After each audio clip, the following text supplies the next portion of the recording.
I pray you tell me where a gentle maiden dwelleth named Ilium. The word of Cato, in pity speak, oh speak, I pray you. Why, who are you who ask this question?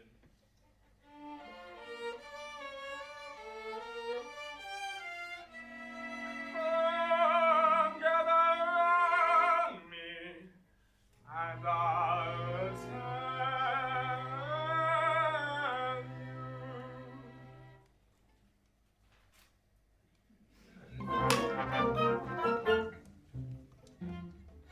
A wandering minstrel I, a thing of shreds and patches, of ballad songs and snatches, and dreamy lullaby. My passion on is long to every passion raging, and to your humours changing, I tune my song. I tune my song.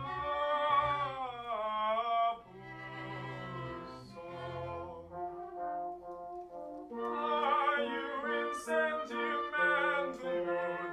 Lost time with you. Sorrow. What maiden's corners do you brood? I'll do so too.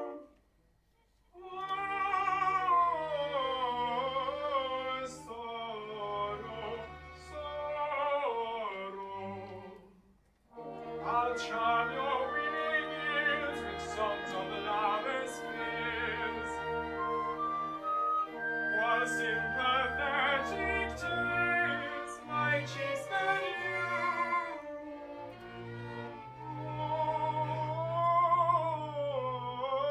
Sorrow.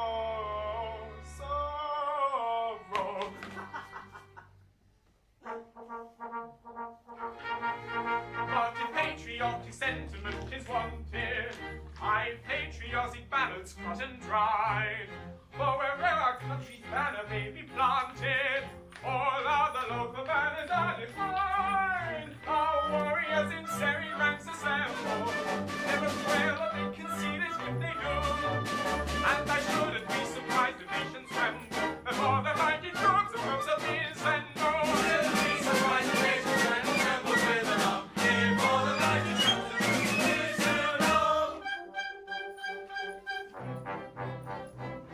And if you call for a song of the sea, we'll heave the capstan around. With a yo-heave-ho for the wind is free, her anchors a trip and her helms a lee. Hurrah for the homeward bound. Yo-ho-heave-ho, hurrah for the homeward bound.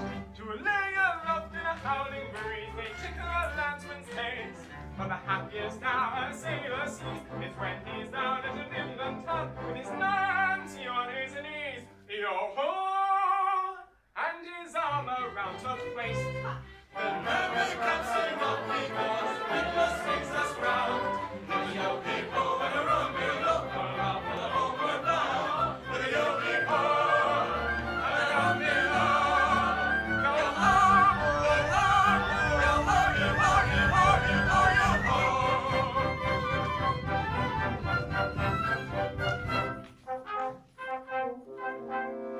Wandering minstrel I, a thing of shreds and patches, of ballad songs and snatches, and dreamy lullaby,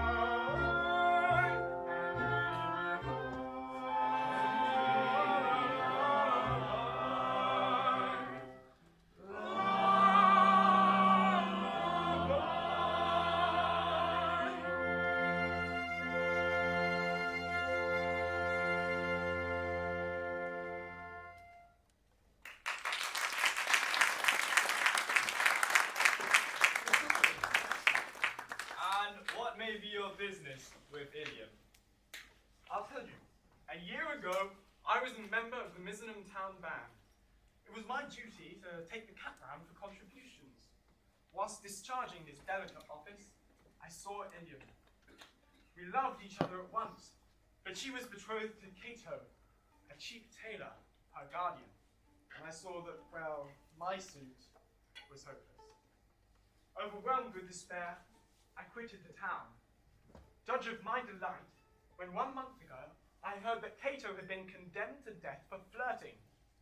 I hurried back in the hope of finding Ilium at liberty to listen to my protestations. It is true that Cato was condemned to death for flirting, but he was reprieved at the last moment and raised to the exalted rank of Lord High Executioner under the following remarkable circumstances.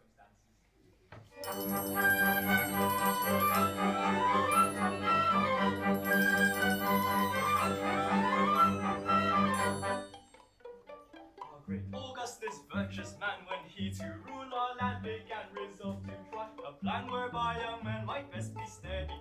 So he decreed in works succinct that of who flirted little wing, unless connubially they should forthwith be beheaded, beheaded, beheaded, should forthwith be beheaded.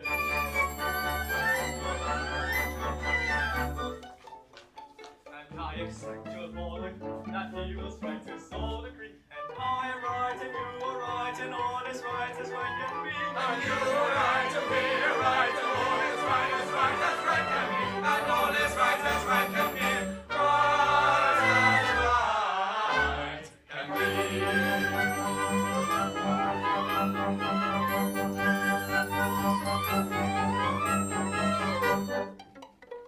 This stern decree will understand caused great dismay throughout the land, for young and old and shy and bold were equally affected. The youth who went a roving eye, or breathed an unconnubial sigh, was thereupon condemned to that he usually objected, objected, objected, he usually objected.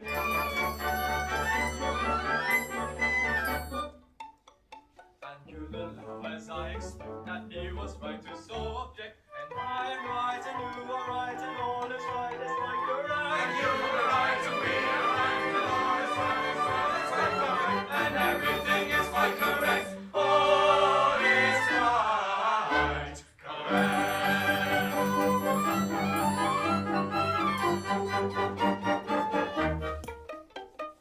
So we straight let out on bail a convict from the county jail, whose head was next on some pretext condemned to be mown up, and made him headsman for we said, whose next to be decapitated, cannot cut off another's head until he's cut his own off, his own off, his own off, until he's cut his own off.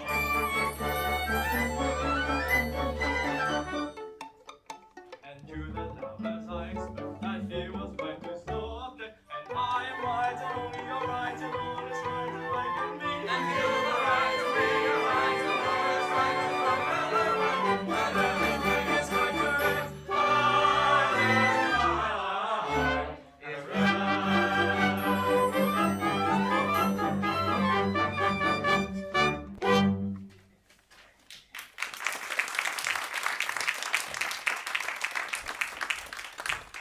Cato, the chief tailor, Lord High Executioner of Miseno? But that's the highest rank a citizen can attain. It is. Our logical Augustus see no moral difference between the dignified judge who condemns a criminal to die and the industrial mechanics carries out the sentence, has rolled our two offices into one, and every judge is now his own executioner. But how good of you, for I see that you're a nobleman of the highest rank, to condescend to tell all this to me, a mere strolling minstrel. Don't mention it. I am, in point of fact, a haughty and exclusive person of pre-Adamite ancestral descent. You will understand that when I tell you that I can trace my ancestral back to protoplasma primordial atomic globule. Consequently, my family pride is something inconceivable. I can't help it. I was born steering. But I struggle hard to overcome this defect. I mortified my family pride continually. When all the great officers of the state resigned because they were too proud to serve an ex-tailor, did I not unhesitatingly accept all their posts at once? And the salaries attached to them. You did. It is my degrading duty to serve these upstarts as First Lord of the Treasury, Lord Chief Justice, Commander-in-Chief, Groom of the Backstairs, Archbishop of the Miseno, and Lord Mayor, all rolled into one and at the salary. Pompeius paid for his service. I, a salary minion, but I do it. It revolts me, but I do it. And it does you credit. I don't stop at that. I go and dine with middle-class people with reasonable terms. I also dance at suburban party with a moderate fee.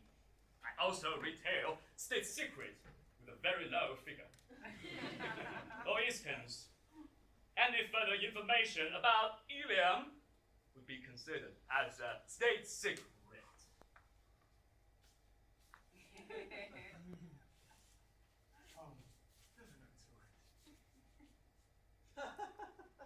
Another insult, but I think a light one.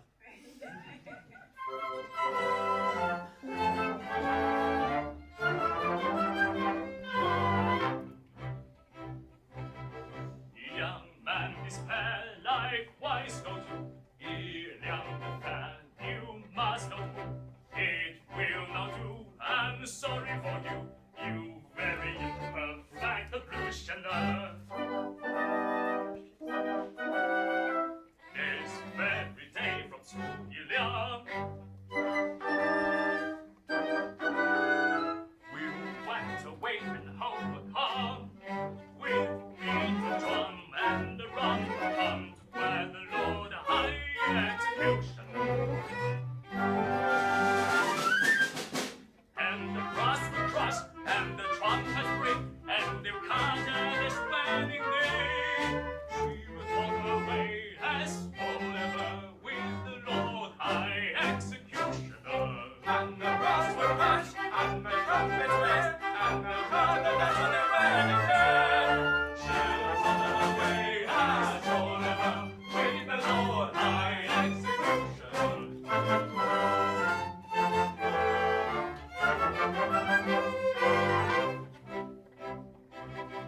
Here's a hopeless case, as you may see, in the place away to flee.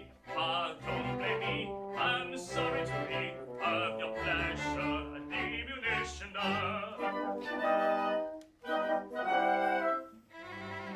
They were bound the kites in triple soon.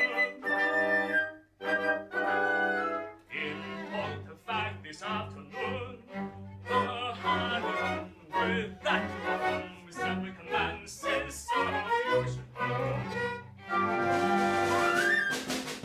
And the brass will crush, and the trumpet ring, and the coronation wedding day. She will order away as forever with the Lord High Executioner. And the brass will crash, and the trumpets raise, and the cardinals on their wedding day. She'll toddle away as forever with the Lord High Executioner.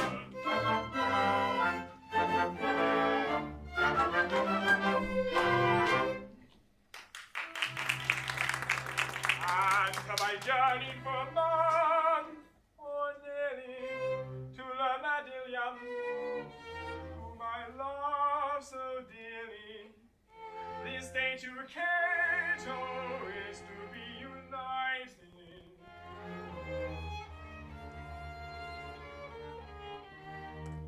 The fact appeared to be as you recited.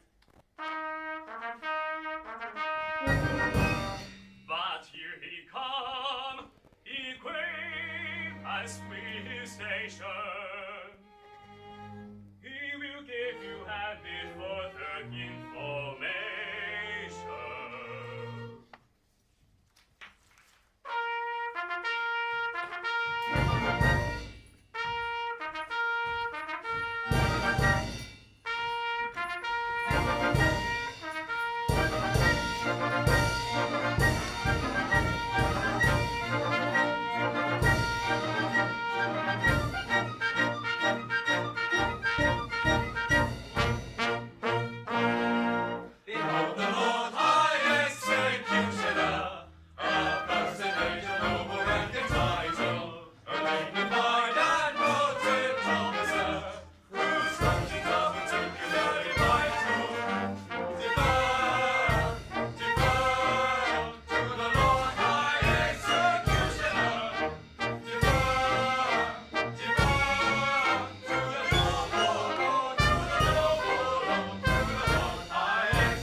county jail by a set of curious chances, liberated then on bail by my own recognizances, wafted by a favouring care, as one sometimes is in trances, to a height that few can scale, save by long and weary dances, surely never had a male, under such like circumstances, so adventurous a tale which may rank with most romances, taken from the county jail, by a set of curious chances, surely never had a male, so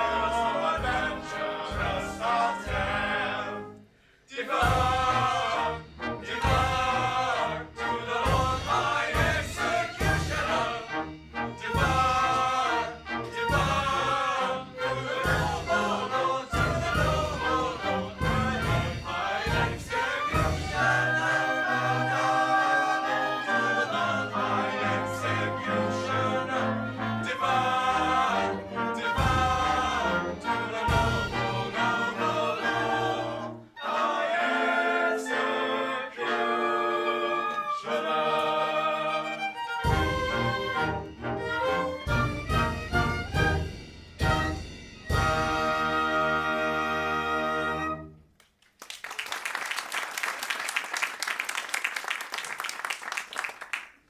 Gentlemen, I am much touched by this reception, and if I am ever called to act professionally, I am happy to think that there will be no difficulty whatsoever finding plenty of people whose loss will be a distinct gain to society at large.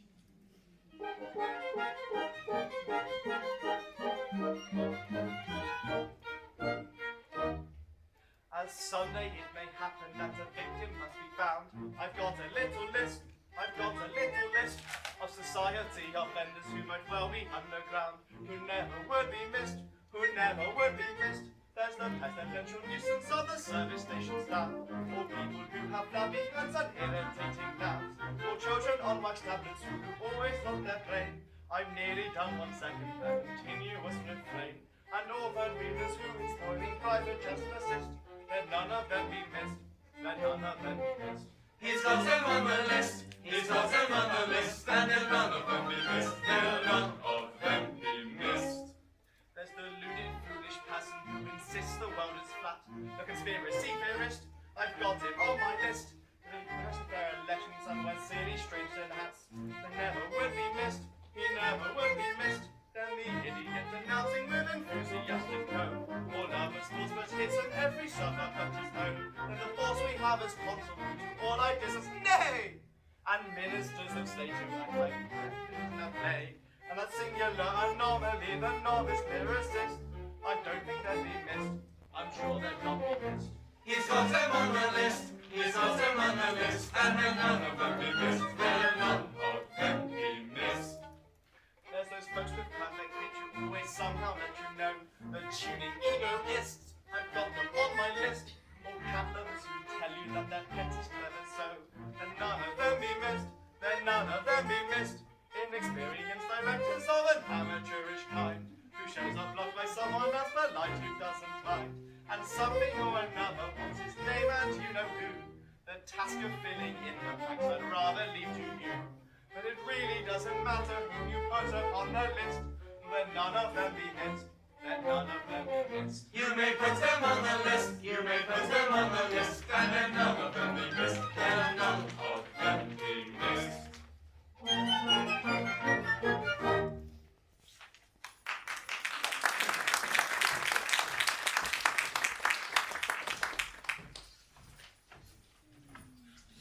Pompous!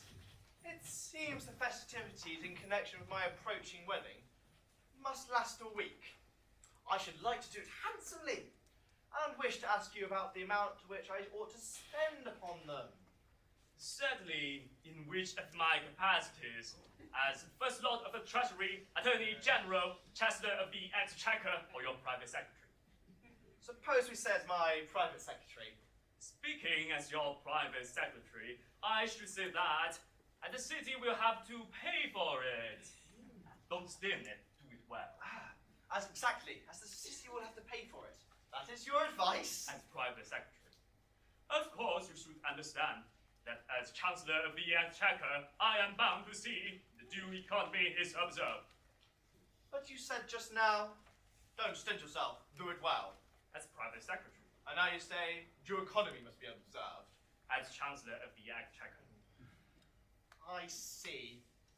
Come over here where the Chancellor can't hear us. Suppose we say as my solicitor. Speaking as your solicitor, I should have no hesitation in saying chance it. Thank you. I wish. If it were not that, as Lord Chief Justice, I'm bound to see the law isn't violated. I see. Come over here where the Chief Justice can't hear us. Now, as the First Lord of the Treasury? As the First Lord of the Treasury, I could propose a special vote that would cover all of the expenses. If it were not that, as the leader of opposition, it would be my duty to resist it, to that bill. Or, as Paymaster General, I could so cook the account that, as Lord High Auditor, I should never discover my fraud.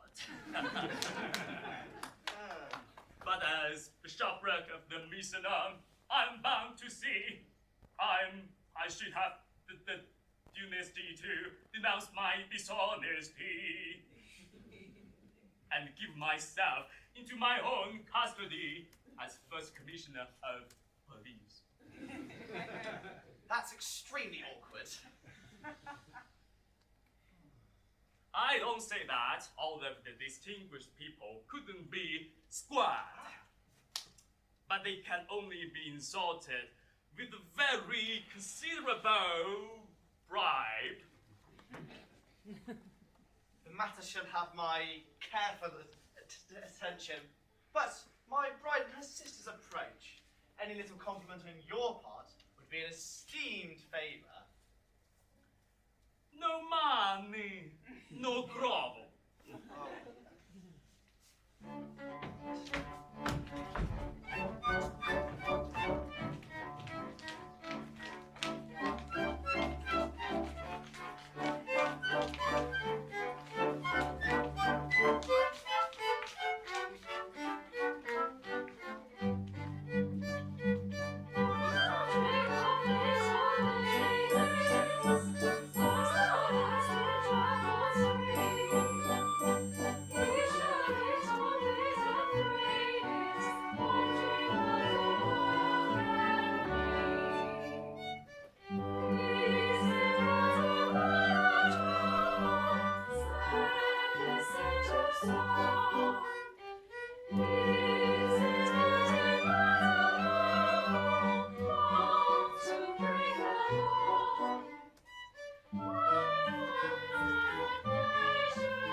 My bride is to be.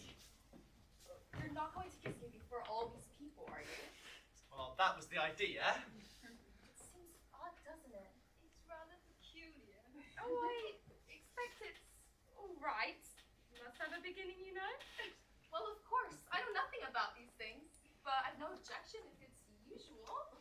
Oh, it's quite usual, I think. Lord Chamberlain? I have known it done.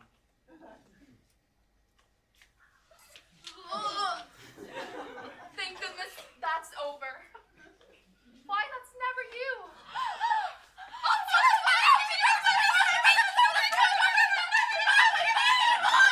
Will you introduce me? One at a time. Oh, if you please. He's the musician who plays so beautifully on the Marine Parade? Yes, I think that was the name of the instrument. Sir, I have the misfortune to love your ward, Ilium. Oh, I know I deserve your anger. My anger? Not a bit, my boy. Why, I love her myself. Charming little thing, isn't she? Nice hair, pretty eyes, taking something all together. Glad to hear my opinion backed by a competent authority. Thank you very much. Goodbye. Take him away. What? I beg your pardon, but what is this? The customer comes to try on? Oh, that's a tremendous swell. It's alive! Go away! Can't talk to little girls like that.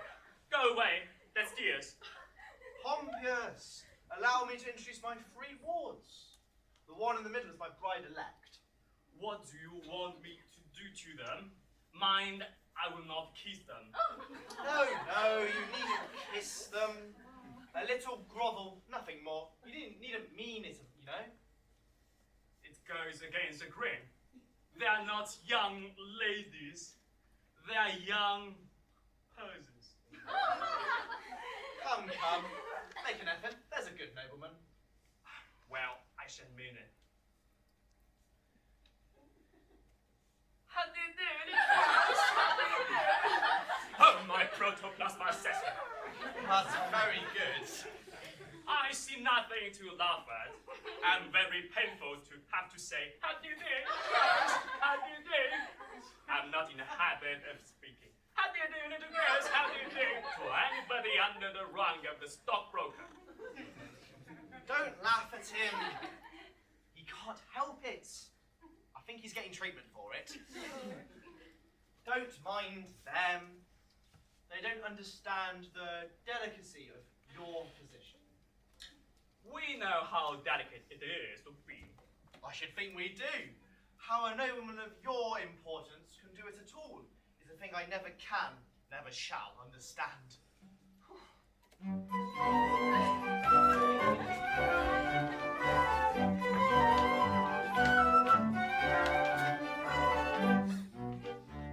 So please do very much regret if we have felt in etiquette. Don't wonder why it rains so hard, we shall know better by and by. With you before my habits been so hard on us, so hard on us. I don't think your it's happy, be hard on us, be hard on us. If every time you dance, and sing tra-la-la-la. But you fools, was habits been so hard on us, and don't you know, was habits been hard on us.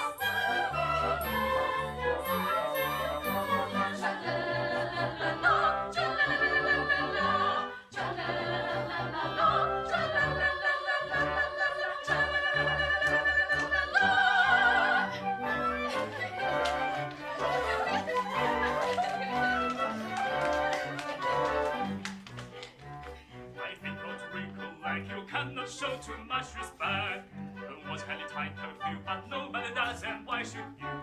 That you possess should have have this fling is pardon us, to our prerogative we cling. So pardon us, if we decline to dance and sing tra-la-la-la-la, Let's have this thing so pardon us, and don't it go. Let's have this really pardon us.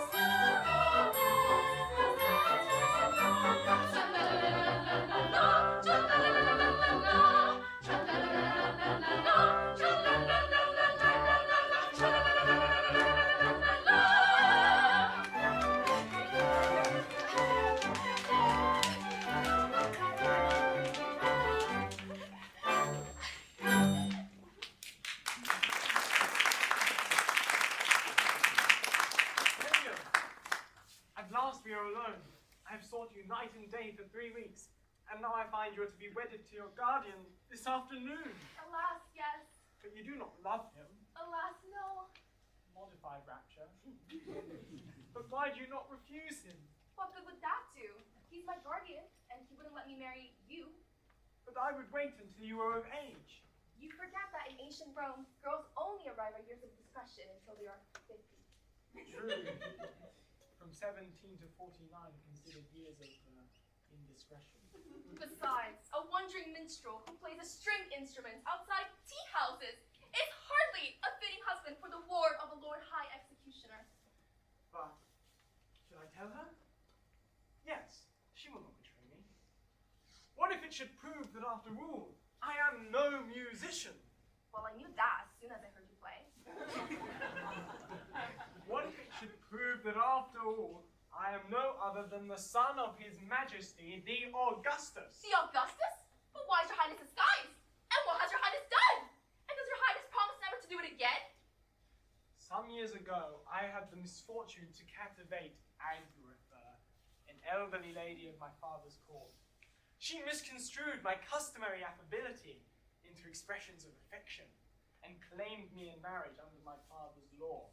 My father, the Lucius Junius Brutus of his race, ordered me to marry her within a week or perish ignominiously on the scaffold. That very night, I fled the imperial court and, assuming the disguise of second fiddle, I joined the band where I had the happiness of seeing you. If you please, your highness better not come too near. The laws against flirting are excessively severe. But we're quite alone, and no one can see us. Still, that doesn't make it right. To flirt is capital, It is capital. and we must obey the law. If it were not for that, how happy we might be. Happy indeed. If it were not for the law, we should be sitting side by side, like that. Instead of being obliged to sit half a mile off, like that. We should be gazing into each other's eyes, like that. Breathing sights of unnatural love, like that. If it wasn't for the law, If it wasn't for the law, still we couldn't do anything of the kind. not for worlds. Being engaged to Cato, you know. Being engaged to Cato.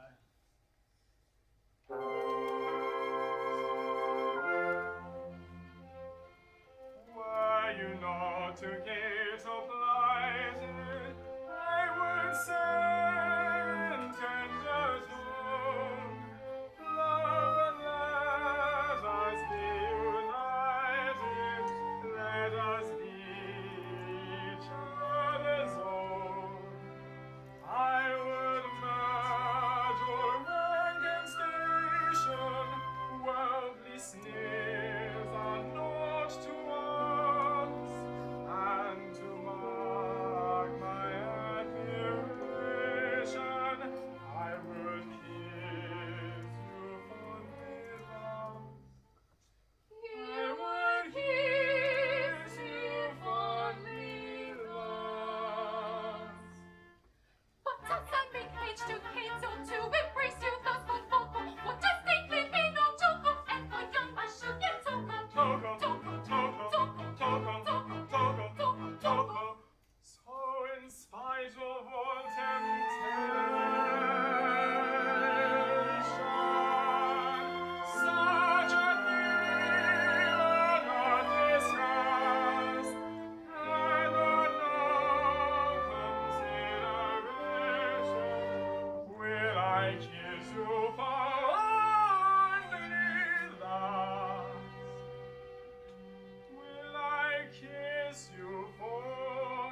let me make it clear to you. This is what I'll never do. This, oh this, oh this, oh this. This is what I'll never, never do. This, oh this, oh this, oh this.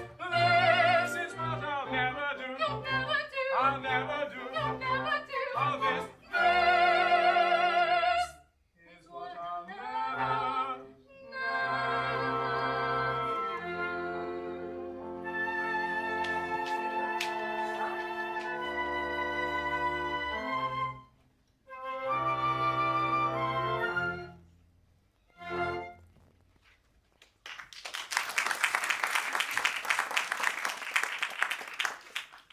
There she goes. To think that my future happiness is wrapped up in that little parcel. Why, it hardly seems worthwhile.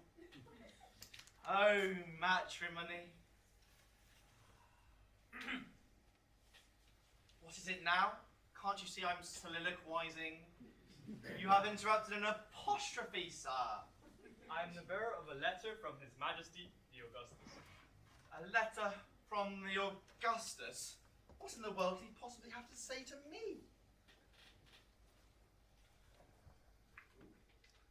Ah, here it is at last. I thought it might come sooner or later. The Augustus is struck by the fact that no executions have taken place in Miseno for a year, and decrees that unless somebody is beheaded within a month, the post of Lord High Executioner shall be abolished, and Miseno reduced to the rank of a village. But that would involve us in irretrievable ruin. Yes. There's nothing else that can be done. I shall have to execute somebody at once. The only question is, who shall it be?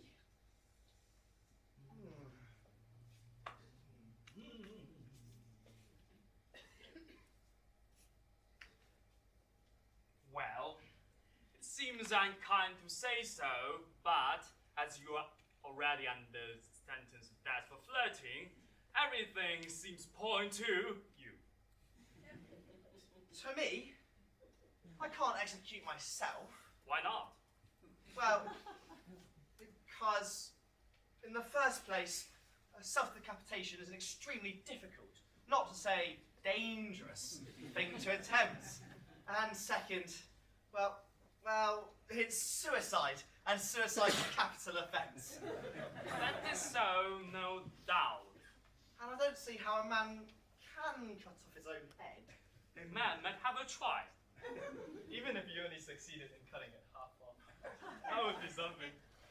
It would be taken in earnest of a desire to comply with the imperial will. No, there I am adamant.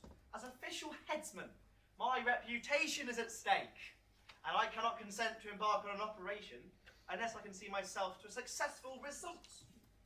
This professional conscientiousness is highly creditable to you, but it places us in a very awkward position. My good sir, the awkwardness of your position is grace itself compared to that of a man engaged in cutting off his own head. I am afraid that unless you can obtain a substitute. Oh, yes, nothing easier. Pompeius, I appoint you Lord High Substitute. I should be delighted. Such appointment would realize my fondest dreams. But no, at any sacrifice, I must set bounds to my insatiable ambitions. I am so proud if I allowed my family pride to be my guide. I volunteer to quit this fear. Is that a few in a minute of two? But family pride must be denied, set aside and mortified,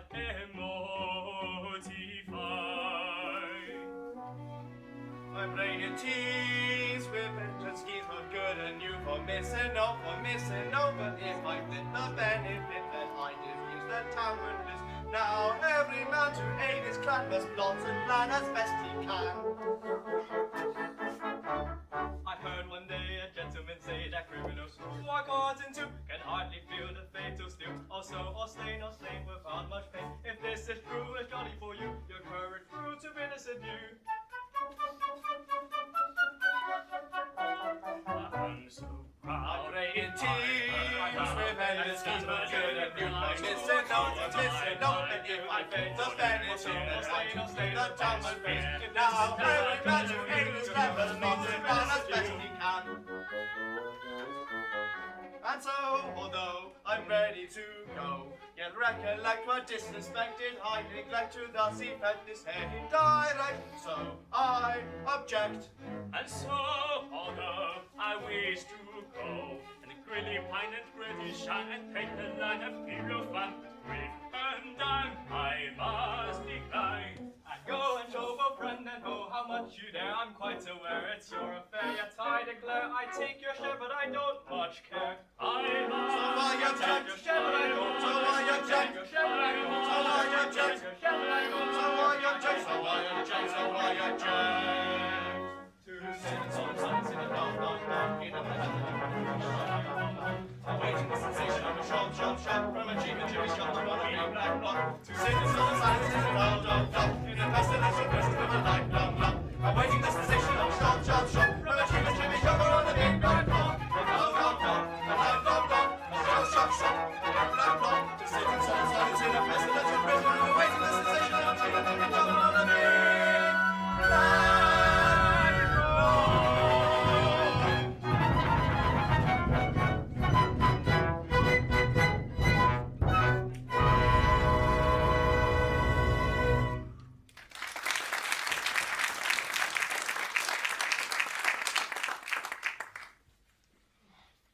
This is simply appalling.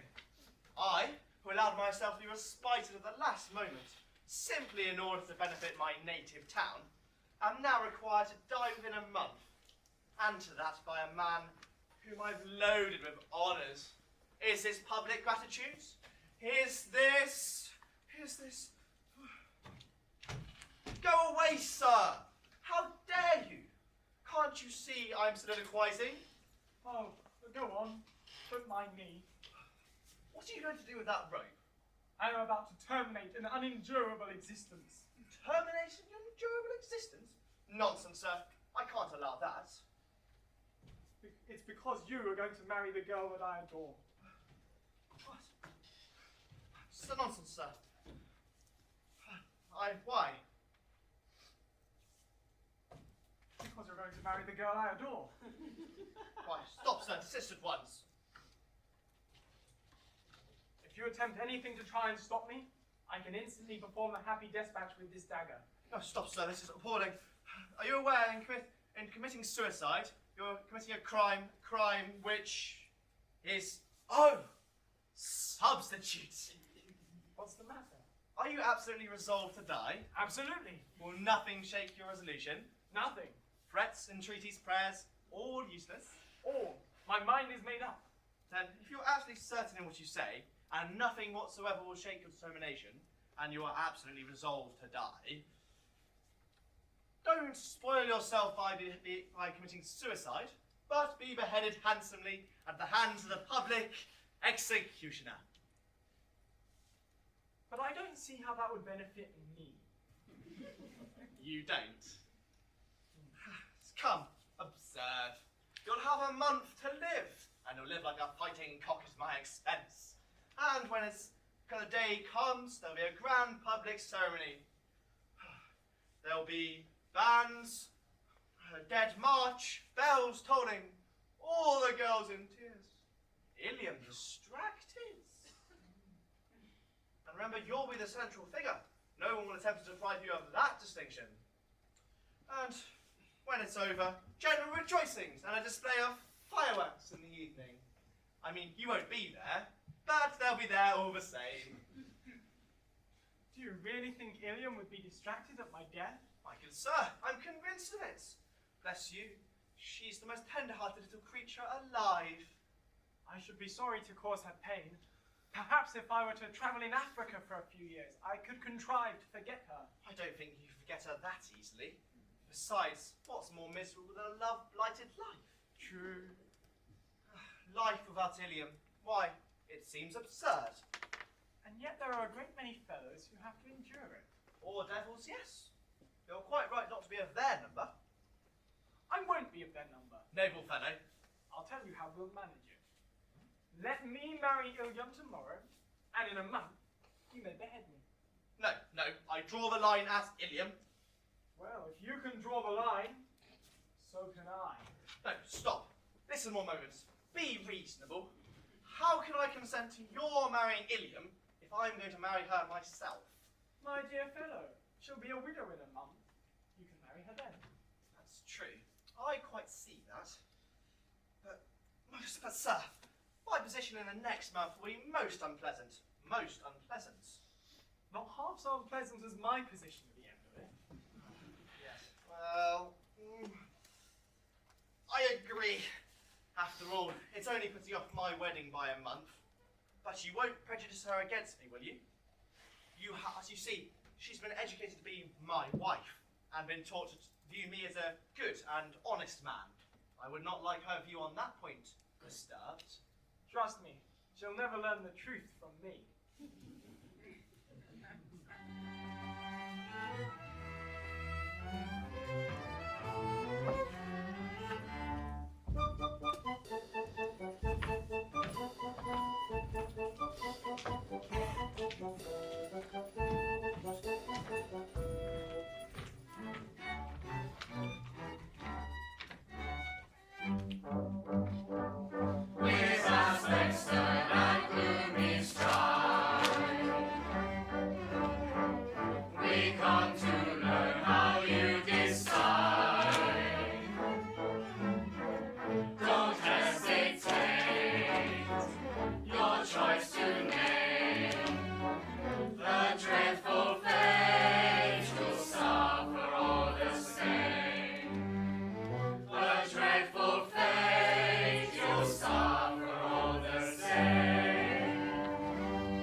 Congratulate me, gentlemen, I found a volunteer.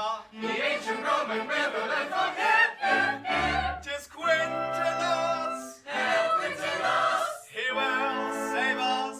Yes, he'll save us. He yields his life if Ilium surrender. Now I adore that girl with passion tender, and could not yield her with a ready will, or her a not, if I did not adore myself with passion tender still, with passion tender still. Ah, yes, he loves himself with passion tender still. Take her, she's yours.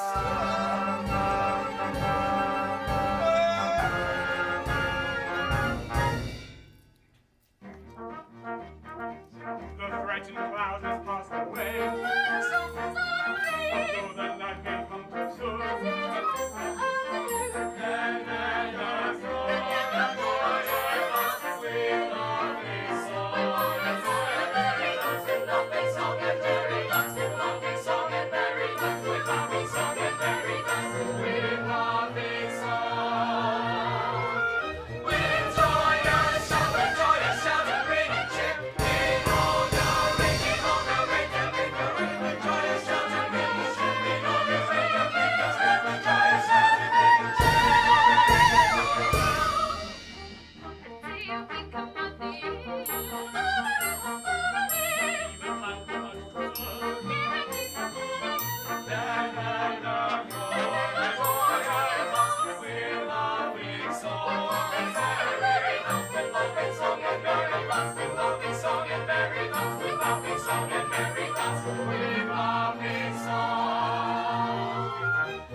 As one human have to live as fellow citizens.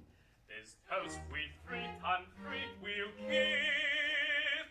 Long life.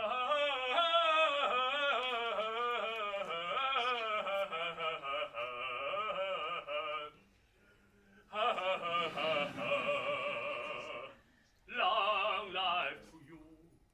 Long life to you. Long life to you. Till then.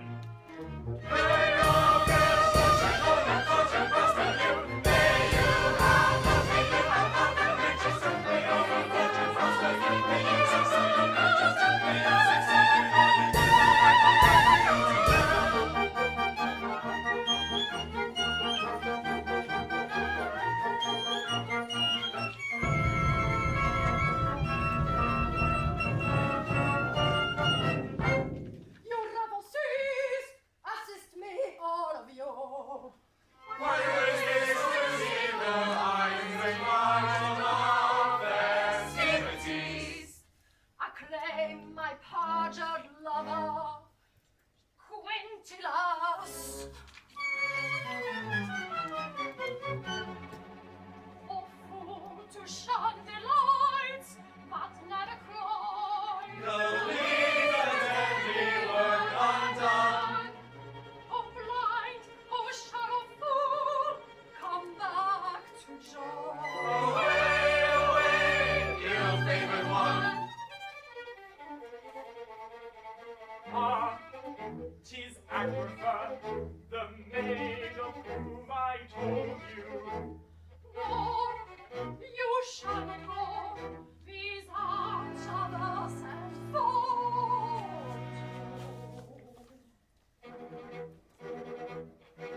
Oh, fool that fears my fallow joys. Oh, blind that sees no equipoise. Oh, rush that judges from past the whole. Oh, face that grudges close light and soul. My heart, oh fool, oh blind, give me my place, oh rash, oh base. My heart and mind, give me my place, oh fool, oh blind, oh rash, oh base. My heart and mind, give me my place. If she's thy bride, restore her place. Oh fool, oh blind, oh rash, oh base. Pink cheek that rulest where wisdom serves, not mine of fullest heroic nerves. Rose leaf that flowers, holy and gifts, smooth tongue that corners for writing ears. I do is thine pink cheek, bright eye. Thine hair is bright, rose lip, smooth tongue. Thy doom is nigh, thine hair is bright, pink cheek, bright eye, rose lip, smooth tongue. Thy doom is nigh, thine nail is right. If children tell thy knell is rung, in cheek, bright eye, rose lips, smooth tongue. In children tell thy knell is rung, in children tell thy knell is rung, thy knell is rung. Wait, not prosecute your quest from our attention well expressed. You cannot turn us. The state of your connubial views towards the person you accuse does not concern us. For he's going to marry in young. Your act of preparing for be very good. Think you have to listen. Come, come, And join our expression today. On the subject I pray you may come. come, come, Find out who knows what you find out what you need, but what you guidance is all. come, come. There's lots of good fish in the sea. On this subject we pray you may come, come, come. We think you have better say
down comes the blow.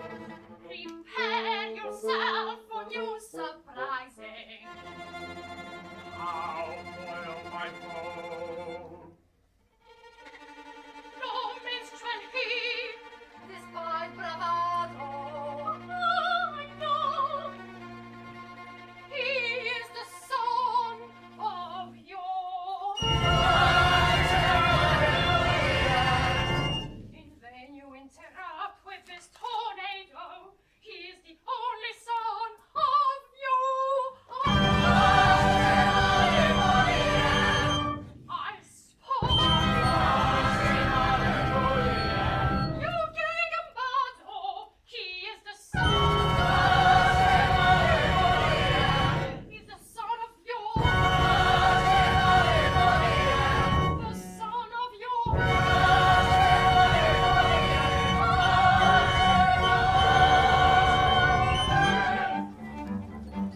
Ye torrents roar, ye tempests howl, you rival pour with angry growl. Do ye you as my vengeance call? Shall rule triumphant over all?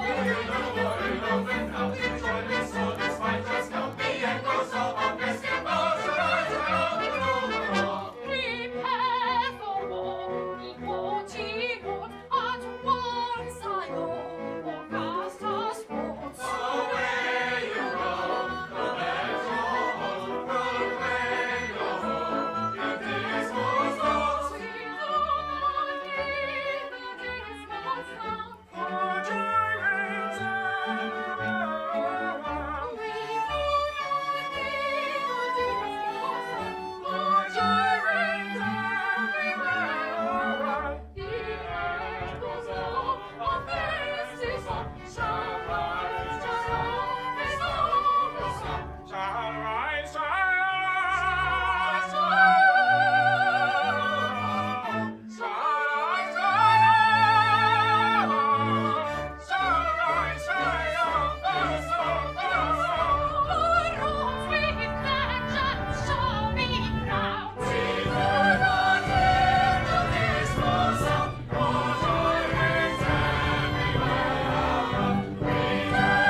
Could this be vanity?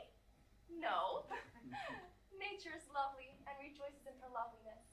I am a child of nature and take after my mother.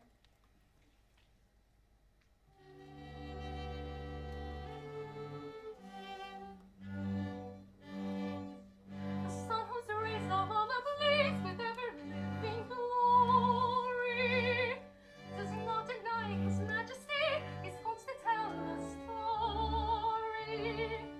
He don't exclaim like blush blushing, so can I be indulgent? But fierce and bold and fiery bold, he glories all effulgent. I mean to rule the earth and see the sky. We really know the sun and time. I mean to rule the earth and see the sky. We really know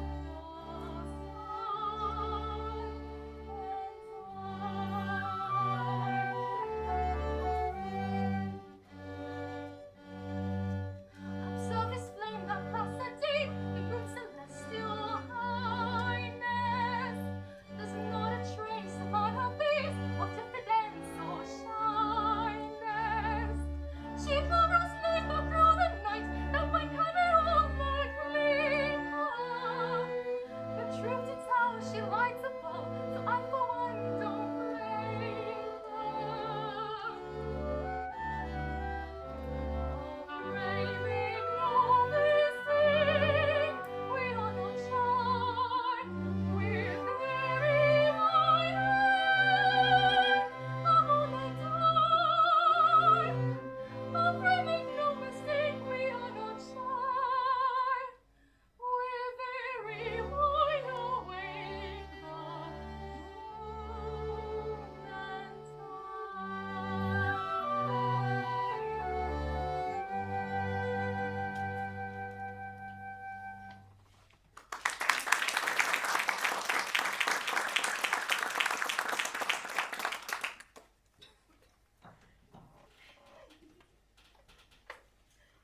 Yes, everything seems to smile upon you. I am to be married today to the man I love best, and I believe I'm the very happiest girl in the Roman Empire. The happiest girl indeed, for she is indeed to be envied who has attained happiest in all but perfection. In all but perfection? Well, dear, it can't be denied that, in fact, that your husband is to be beheaded in a month. In this way, a drawback. It does seem to take the top of it.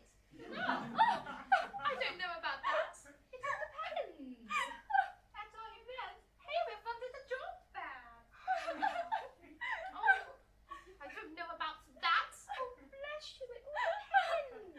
I think it is so indelicate of you to refer to such a subject on such a day.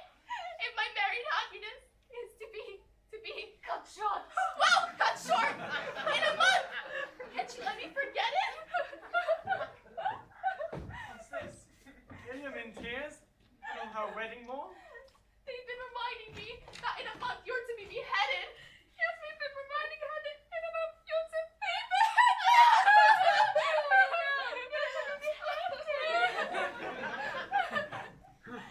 Well, some bridegrooms would be depressed at this sort of thing. A month? Well, what's a month? These divisions of time are purely arbitrary. Who says that 24 hours make a day? There's a popular impression to that effect. Then we'll efface it. We'll call each second a minute, each minute an hour, each hour a day, and each day a year. At that rate, we've 30 years of married happiness before us. At this rate, this interview has already lasted 4 hours and 3/4. How time flies when one is truly enjoying oneself. That's the way to look at it. Don't let's be downhearted. There's a silver lining to every cloud. Certainly, let's be perfectly happy. By all means, let's thoroughly enjoy ourselves. It's absurd to cry. Quite ridiculous. Ha!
mind me.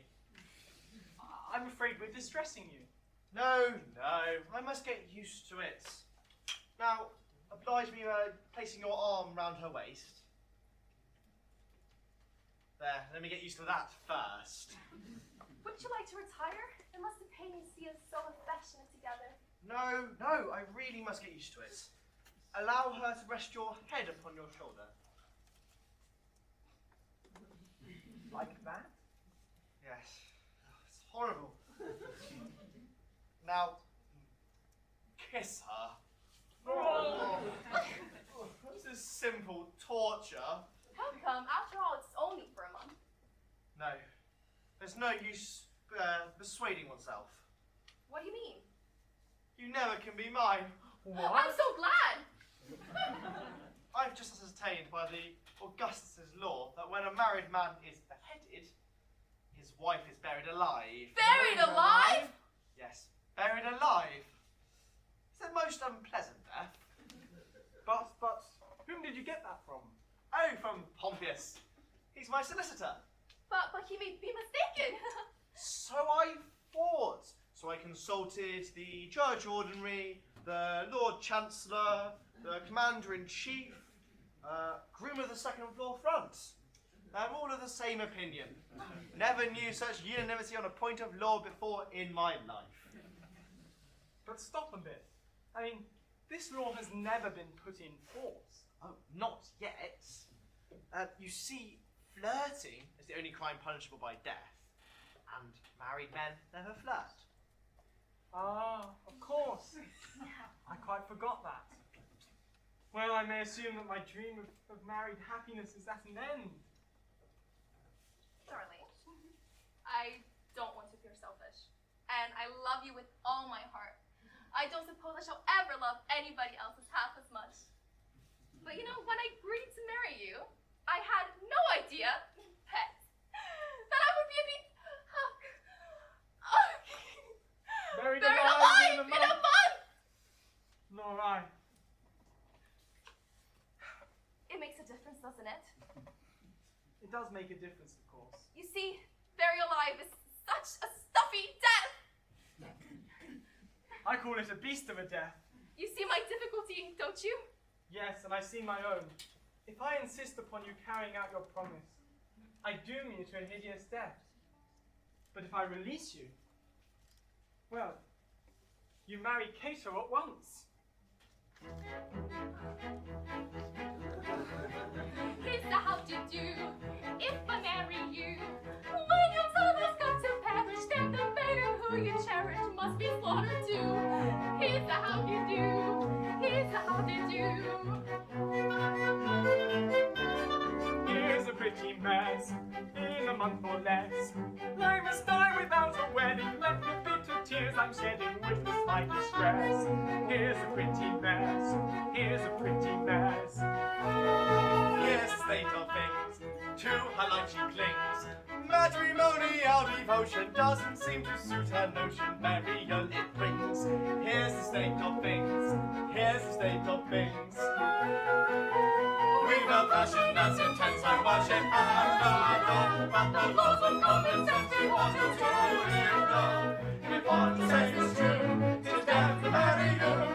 Here's a pretty state of things, here's a pretty howdy-do. Here's a pretty state of things, a pretty state of things. Here's a howdy, Here's a howdy-do. For if what I said is true, we cannot marry you. Here's a pretty, pretty state of things. Here's a pretty howdy-do.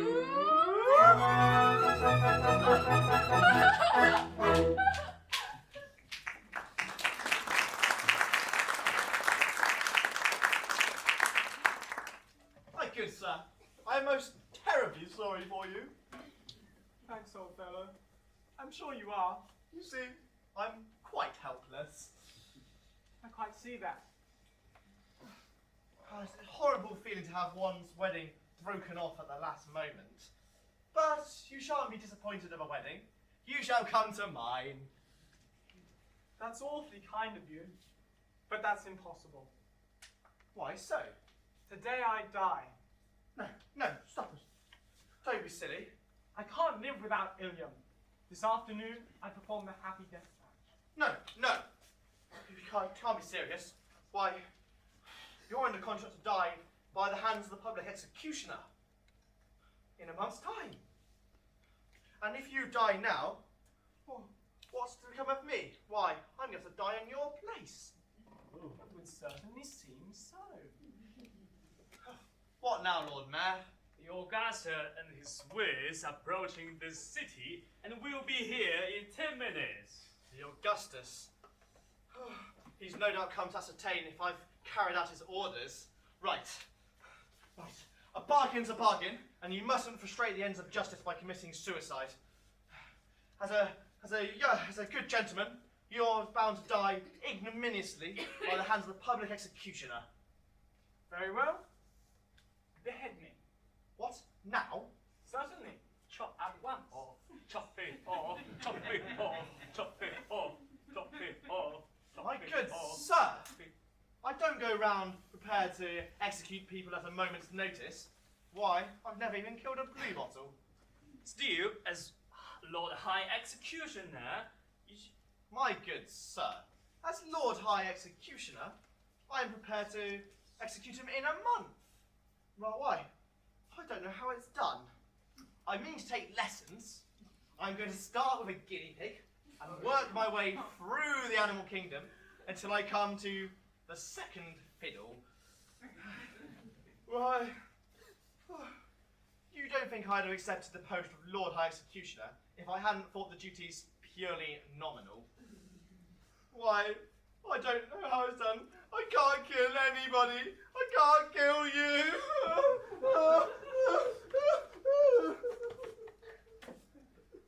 Come. I mean, after all, if I don't mind, why should you? Remember, sooner or later it must be done. Must it? I'm not so sure about that. What do you mean? Why should I kill you when an affidavit that you've been killed will do just as well? Here are plenty of witnesses. They'll all swear to it. Really? Yes, there they are. We have the Lord Chancellor, the Lord Mayor, the Attorney General, the opposition, and the groom of the second floor front. They'll all swear to it, won't you? am I to understand that all of the high officers of the state are required to perjure themselves to ensure your safety? You'll be grossly insulted as usual. Will the insulted be cashed down or at a date? It'll be a ready money transaction. It's a useful discipline. Very good. Choose your fiction. I will endorse it. A family pride. How do you like that? My bark. But I tell you, that life without Ilium. Oh, Ilium! Ilium! Bother Ilium. Right, Lord Mayor, go and fetch Ilium. Right, here's what we're going to do. We're going to take Ilium, marry Ilium, and go away and never come back. Ah, here's Ilium. Ilium, are you particularly busy? Not particularly. You've got 5 minutes to spare? Yes. Then go with His Excellency, the Archbishop of Miseno, and we will be married at once. But if I'm to be buried alive? No, go once, and Quintus will explain all. Wait, for one moment. Not for worlds. Here comes the Augustus, and if he finds you alive, well, I'll have the most difficulty trying to persuade him that I've had you beheaded. Close thing, that. Here he comes.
obedience I expect.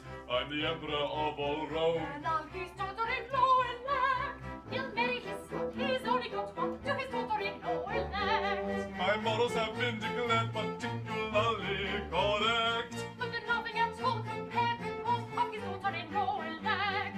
Bow, bow to his daughter-in-law elect. Bow, bow to his daughter-in-law elect.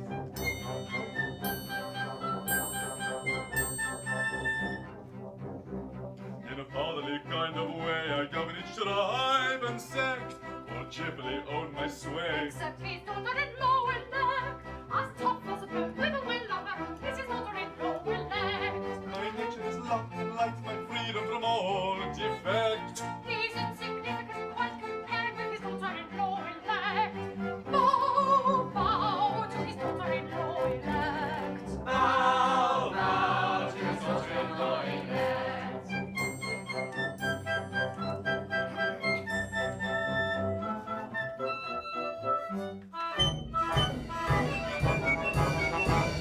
A more humane Augustus never did in all Rome exist. To nobody second, I'm certainly reckoned a true philanthropist.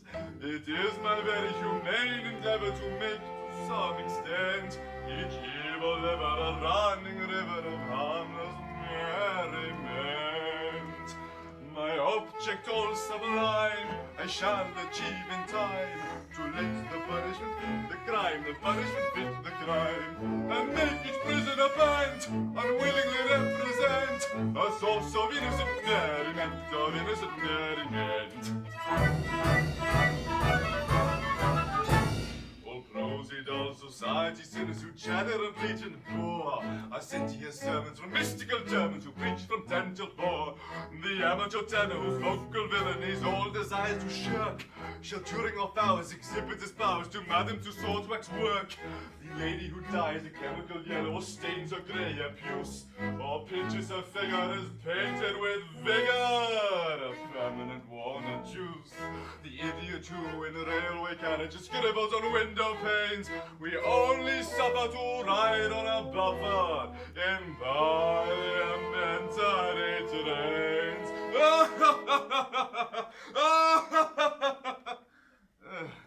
My object all sublime, I shall achieve in time, to let the punishment fit the crime, the punishment fit the crime, and make each prisoner bent, unwillingly represent a source of innocent merriment, of innocent merriment. His object all sublime, he shall achieve in time, to let the punishment fit the crime, the punishment fit the crime, and make each prisoner bent, unwillingly represent a source of innocent merriment.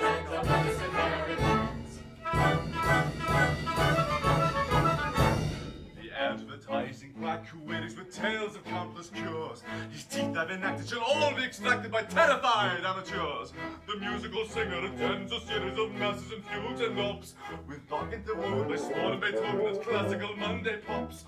The billiard sharp whom anyone catches his doom's extremely hard. He's made to dwell in a dungeon cell on a spot that's always barred, and there he plays extravagant matches in fiddler's finger stalls on a cloth untrue with a twisted cue and elliptical billiard balls.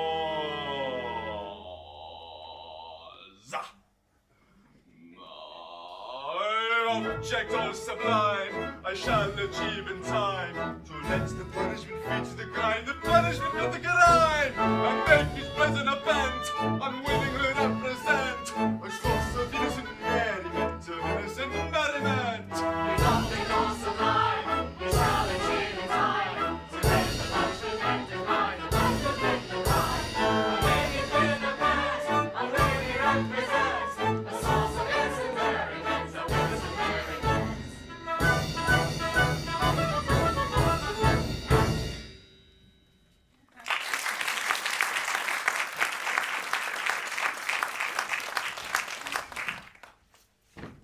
We would like to welcome Your Majesty, and we'd like to guess the purpose of Your Majesty's visit.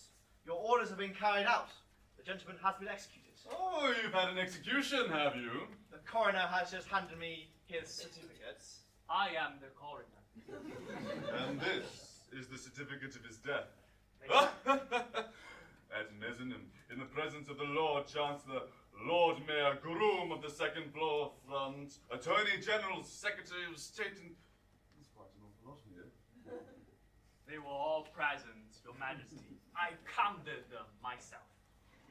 Very good house. I wish I'd been in time for the performance.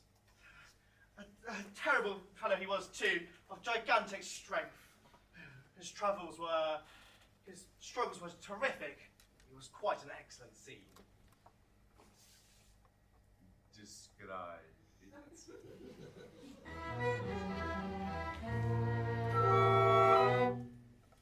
The criminal cried as he dropped him down in a state of wild alarm. With a frightful, frantic, fearful frown, I bared my big right arm. He struggled and struggled and guggled, and on his knees fell he. And he swung and struggled and guggled, I threw my speaker's speed. My speaker's speed. Oh, never shall I forget the cry, or the shriek that shrieked he. And I gnashed my teeth when from its sheath I drew my speaker's speed. We cannot tell the truth. He always tries to mount the light with every time he fails. He shivered and shook as he gave a sigh for the stroke he didn't deserve. And all of a sudden his eyes met mine, and it seemed to raise his nerve. For he lifted his hand and kissed my cheek, and whistled an empty as to say but true, completely through his cervical vertebrae. His vertebrae. When a man's afraid, a merciful blade is a cheering sight to see. And it's oh, I'm glad that movement sad is so by sight to me.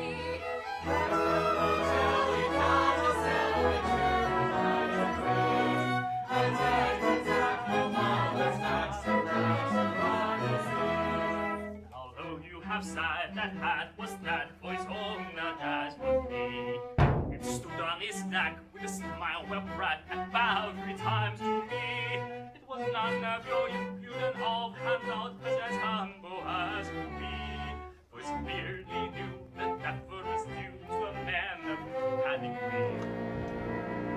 Of pedigree. Yes, oh, I vow that we vow was a touching sight to see. Though trying to yet, which couldn't forget that effort is due to me. His horse, he owns, he says the truth of everyone he says. And when his face is old and face, exactly as he said, exactly as he said.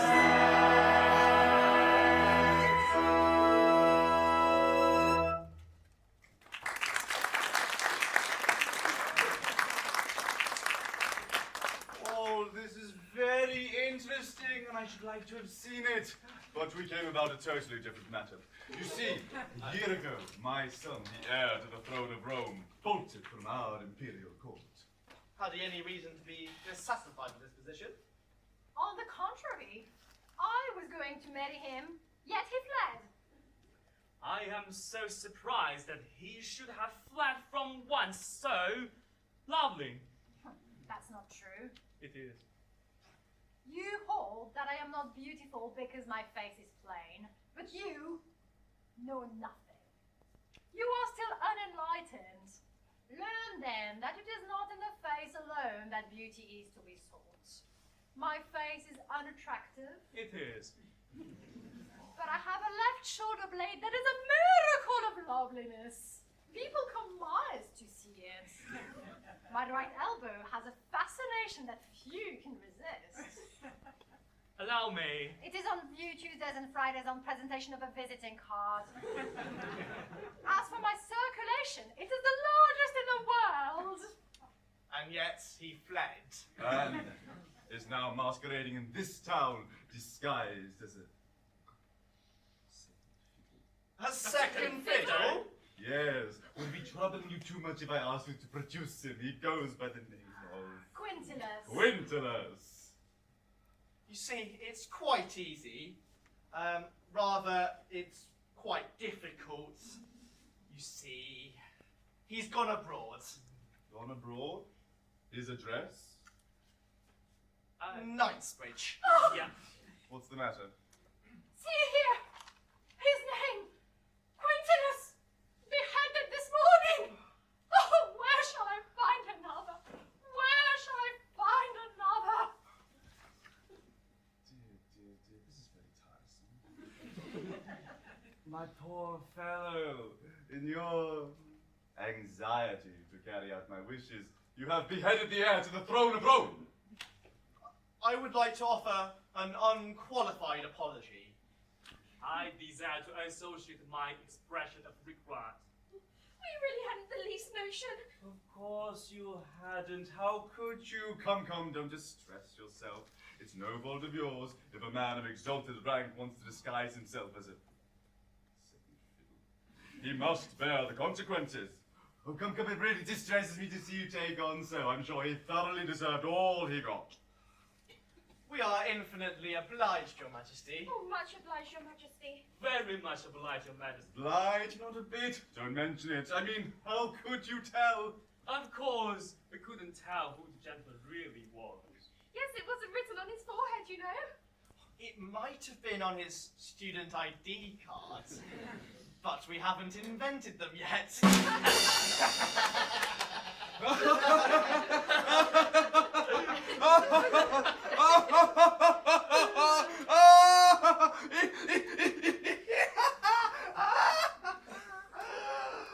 I forget the punishment for compassing the death of the heir apparent.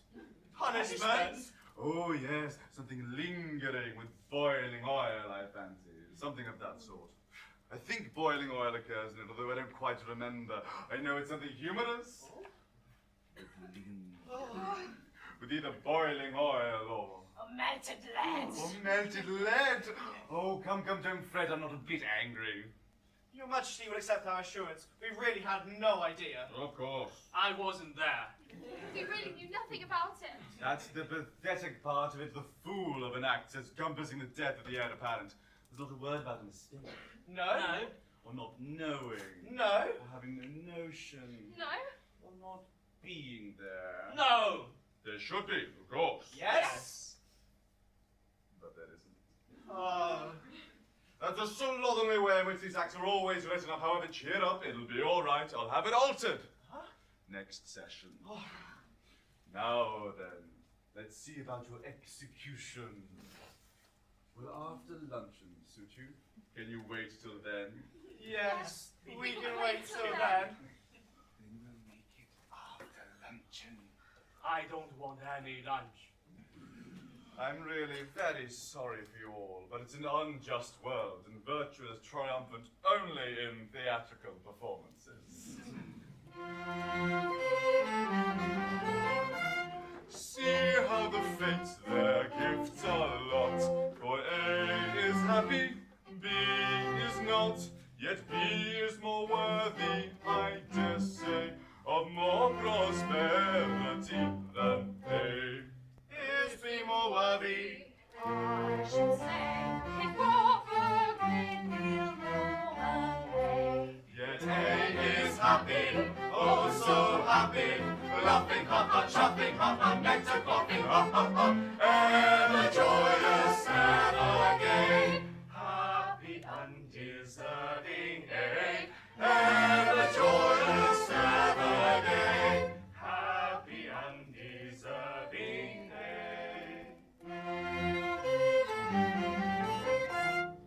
If I were fortune, which I'm not, he should enjoy his happy lot, and A should die in misery. That is assuming I am B. But should A perish, That should be Of course, assuming I am thee. We should be happy, oh so happy, laughing, chopping, nights are cropping, but condemned to die is he. Wretches meritorious thee, but condemned to die is he. Wretches meritorious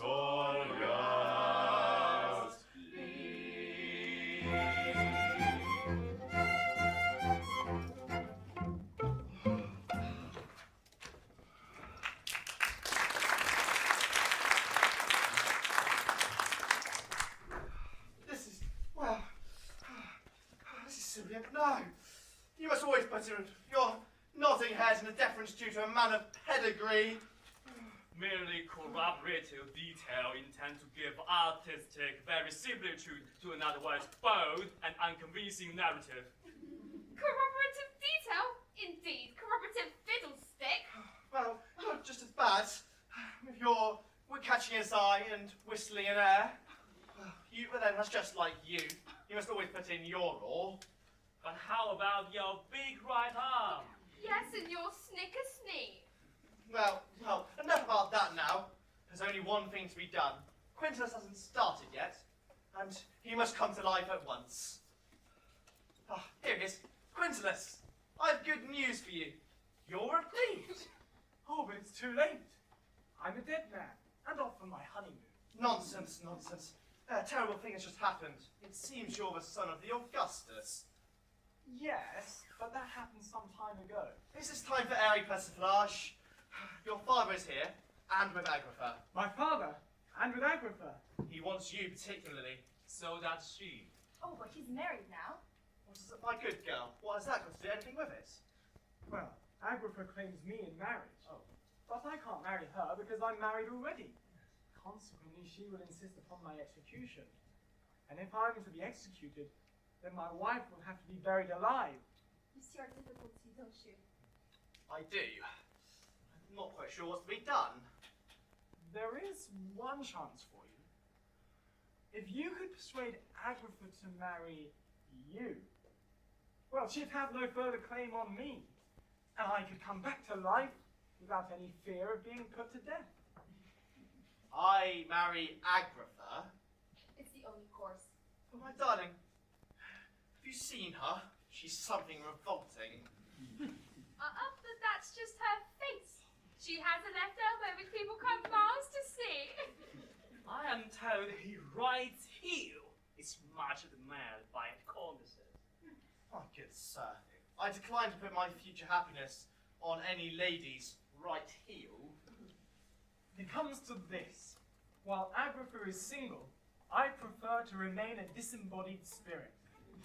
But when Agrippa is married, existence will be as welcome as, well, the flowers in spring.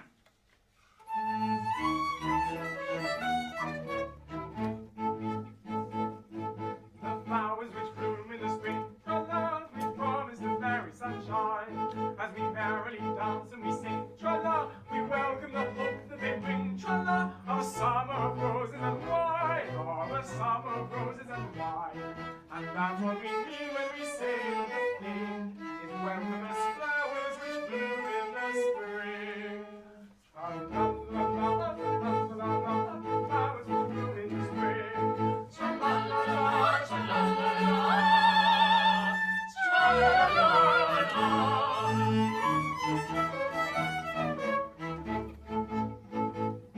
The flowers that bloom in the spring, tra-la, have nothing to do with the case. I've got to take under my wing, tra-la, a most unattractive old thing, tra-la, with a caricature of a face, with a caricature of a face. And that's what I mean when I say what I sing. Oh, bother the flowers that bloom in the spring. Tra-la-la-la-la, tra-la-la-la-la, oh, bother the flowers of spring. Tra-la-la-la, tra-la-la-la, tra-la-la-la-la.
living God.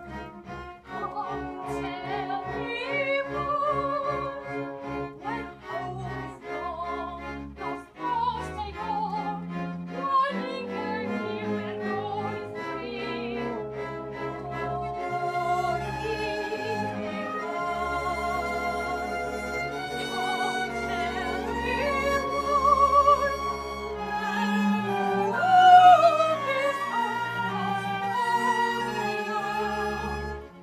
May not a cheated maiden die. May not a cheated maiden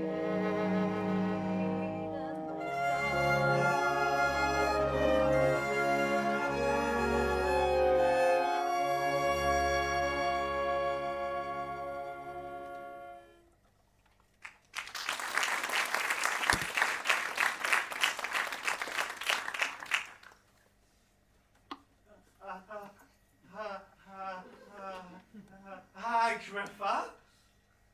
The miscreant who robbed me of my love. But vengeance pursues, they are heating the cauldron. Agrippa, behold a suppliant at your feet. Agrippa, mercy. Mercy? Had you mercy on him? See here, you have slain my love.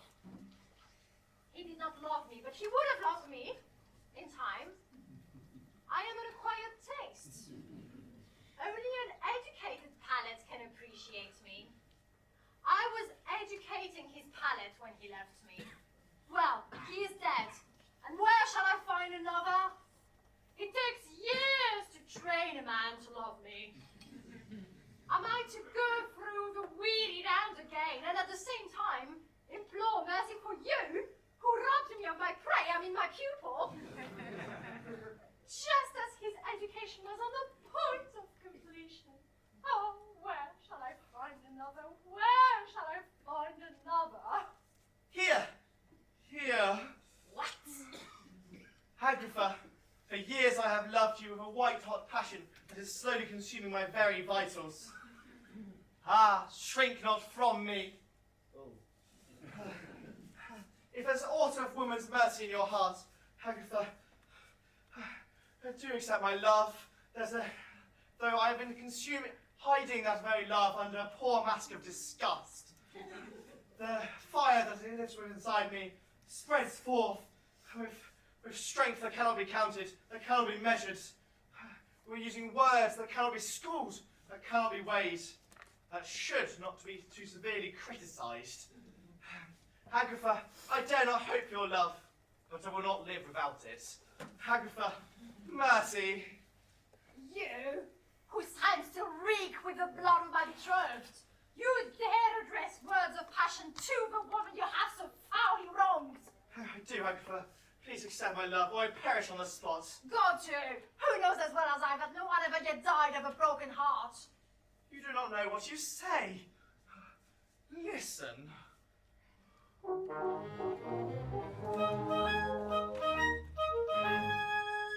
On a tree by a river, a little tomtit sang willow, did willow, did willow.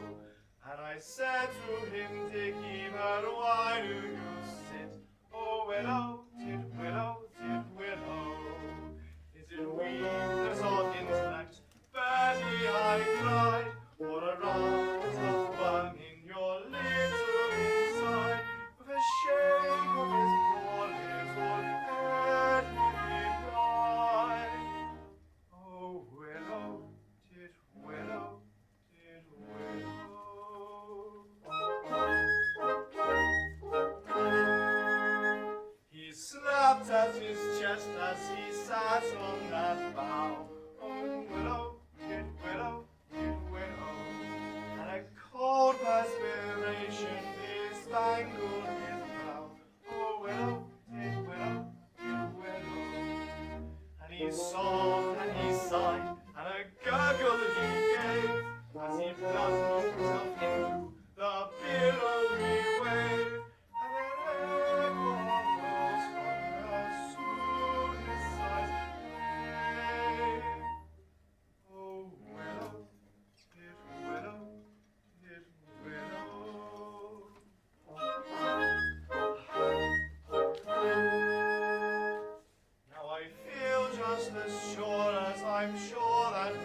and fortune's high shall perish as needed, and you will know why, though I probably shall not explain as I die. Oh, willow, tit willow, tit willow.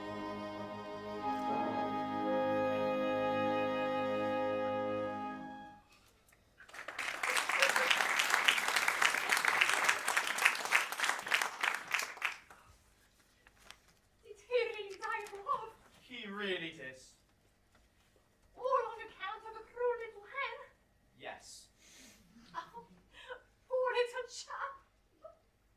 It's an affecting tale, and quite true. I knew the bird intimately. Did you? Oh, he must have been very fond of her. His affection was something extraordinary. Oh, poor little chap. And if I refuse you, will you go and do the same? At once. No, no, you must not. Anything but that. Oh, I'm a silly little goon. You are? And you won't hate me just because I'm a little teeny weeny little bit bloodthirsty, will you? Agatha, is there not even beauty in bloodthirstiness? My idea exactly.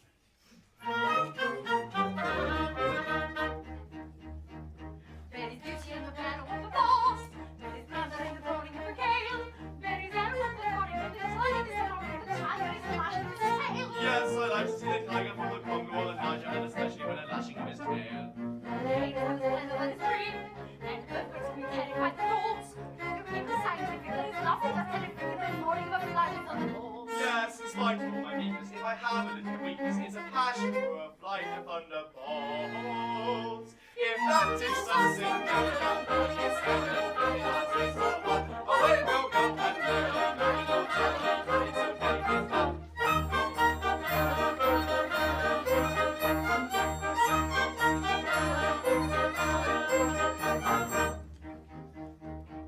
There is beauty in extreme old age. Do you fancy your own dear now? Information I'm requesting on a subject is resting as a maiden all the better when she's tough. Oh, wonderful doing is the general rocking in the shaft with the longer when she's tough. Well, you're old enough to die, do you think? Or should wait until you're 80 in the shade? In the ruinous remind there's an inflation famine around the decade. To the mountain that you mention, I have given some attention, and I think I am sufficiently decayed. If that is something, so what? Away we'll go and merrily go, your tallies, babies go. If that is something, so what? Away we'll go and merrily go, your tallies, babies go.